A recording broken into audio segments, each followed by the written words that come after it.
Murder in the morning from the Hidden Killers podcast. It's time to return to nature. Return to nature funeral home, that is.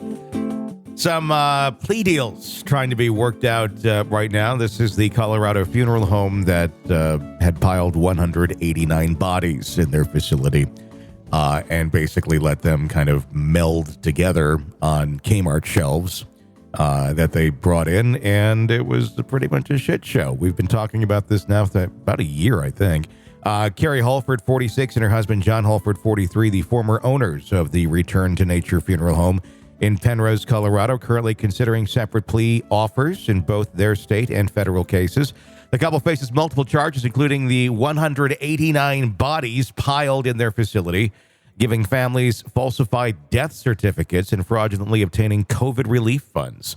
It's probably like one of the most gruesome, crazy COVID relief stories I've heard. And there's been a lot of them, but this just takes the cake of a way to get COVID money. I just don't understand the need for a funeral home to get it, because wasn't that money meant for companies, businesses that had to shut down to keep them afloat, like restaurants, movie theaters, playhouses, those kind of things, concert venues, things that you couldn't go to that were kind of optional? Yeah. Funeral home during a pandemic is going to be booming with fucking business. Yeah. Why did they need that? Clearly it was. Well, there obviously wasn't a whole lot of oversight to any of that as it took place. And people were just getting checks for next to no reason at all. And it's a ridiculous statistic. It's what, 70, 80% of the money they believe was fraudulently obtained. And they just, like, nobody was checking it. It's like you wrote it and said, hey, I think I need this. Here's a check. And now they're just cared. catching up to people. But they only have the resources to go after like the really big ones. And I think a majority of it was, smaller things that they're never going to get caught back up to. They're just going to have to be like, it's not worth it anymore. And how do you prove it? In some of these cases, it seemed like you just check a box and you get a check is how that worked. The Hallford, wish I had known. I know. I mean, not that I would have done anything like that, but a couple $100 might have been nice. No, I'm a business owner. I mean, it seemed like all you had to do was apply and they'd give you money. I mean, and if you're just you don't do it ridiculously. You're like, okay, I got a business and this is what I got for employees. What do I qualify for? Do it all in the up and up. But there really seemed to be no reason that they would not give you a check at that point in time. It was pretty much you apply, you get it. And I just said, I don't need it. I'm good. I'd rather it go to, businesses that really, truly do need it. But not everybody else had that same outlook. It's clear. No, they didn't. The Hallfords were scheduled to appear in El Paso County District Court on Thursday for arraignment. However, Jon Hallford was not present as he was not transferred from a federal detention facility in Littleton. El Paso County Deputy District Attorney Rachael Powell addressed the situation, stating, there are some complicated factors with this case because there's also a federal case pending. To allow defense counsel to advise their clients with this case going on, as well as the federal case, we felt that the early October deadline would allow them sufficient time to do that. Prosecutors from the 4th Judicial District have extended the plea deal to the Hallfords. If accepted, Jon Hallford would plead guilty to 190 counts of abuse of a corpse and serve 20 years in the Department of Corrections, concurrent with his federal sentencing. Carie Halford would also plead guilty to 190 counts of abuse of a corpse and serve 15 to 20 years in the DOC, concurrent with federal sentencing. The plea offers are set to expire on October 4th. The couple's charges stem from allegations that they accepted payments from families for cremations, but instead of cremating the bodies, they stacked the 189 bodies in their Penrose facility and provided families with quickcrete in place of ashes. In early October, Fremont County Sheriff's deputies responded to reports of a foul odor emanating from the Return to Nature funeral home, formerly located at 31 Werner Road. Upon investigation, they discovered the bodies in various states of decomposition. It takes a lot of smell to, because this place was kind of by itself out there. So I imagine you drive down the road, your windows are open, you're like, what the hell is that? You think, oh, maybe it's crop fertilizer or something. Like, oh, no, it's the funeral home. That's not good. No. By October 13th, all decedents were removed from the facility and transported to the El Paso County Coroner's Office for identification. Michael Allen, the district attorney for the 4th Judicial District, is prosecuting the case as the funeral home was centered in Colorado Springs. The Hallfords were arrested on November 8th in Oklahoma after prosecutors alleged they fled to avoid prosecution. Following their release on bond, the couple faced additional federal charges in April, including 15 counts of wire fraud and aiding and abetting. These charges included fraudulently obtaining more than $880,000 in COVID relief funds. Additionally, the Hallfords face a class action lawsuit in Fremont County on behalf of at least 13 families. The lawsuit aims to hold them accountable for the emotional and financial damage inflicted upon the families who believe their loved ones are being cremated respectfully.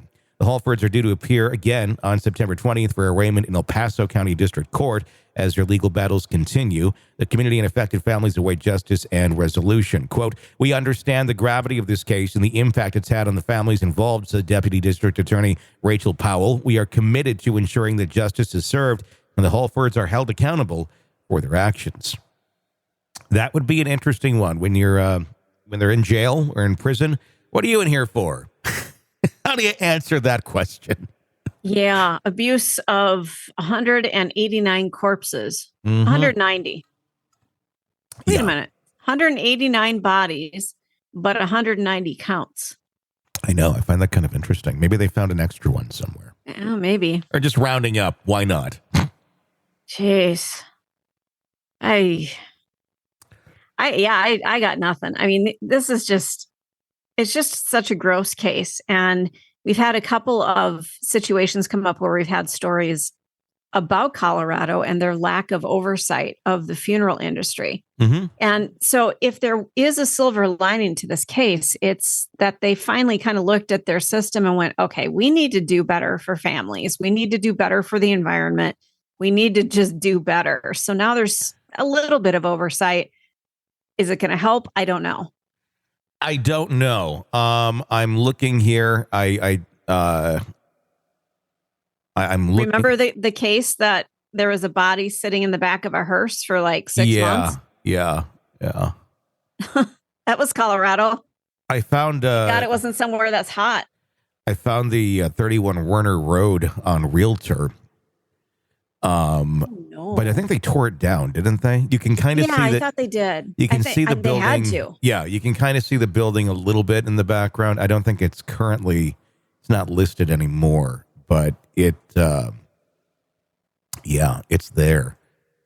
I'm going to go to Google Maps because it doesn't automatically show me the image. Let's see what the satellite brings up. There's the building. And let's put the little man on the road and take a look. Do you ever go driving around on Google Maps online? Just, visiting your old places, your old haunts? Oh, yeah. Yeah, it's always interesting to do that. It's fun. There's the funeral home. There's the sign is tipped over in the front yard. It doesn't look very inhabited. I don't know. I wonder how old this photo is. Does it show you on here? Yeah, there should be a date. August of 23 is when this last one was. Oh, well, that was about a year ago. Interesting. When did this all go down though? What was the date? I think it was last year at this time. Let's see. They were arrested in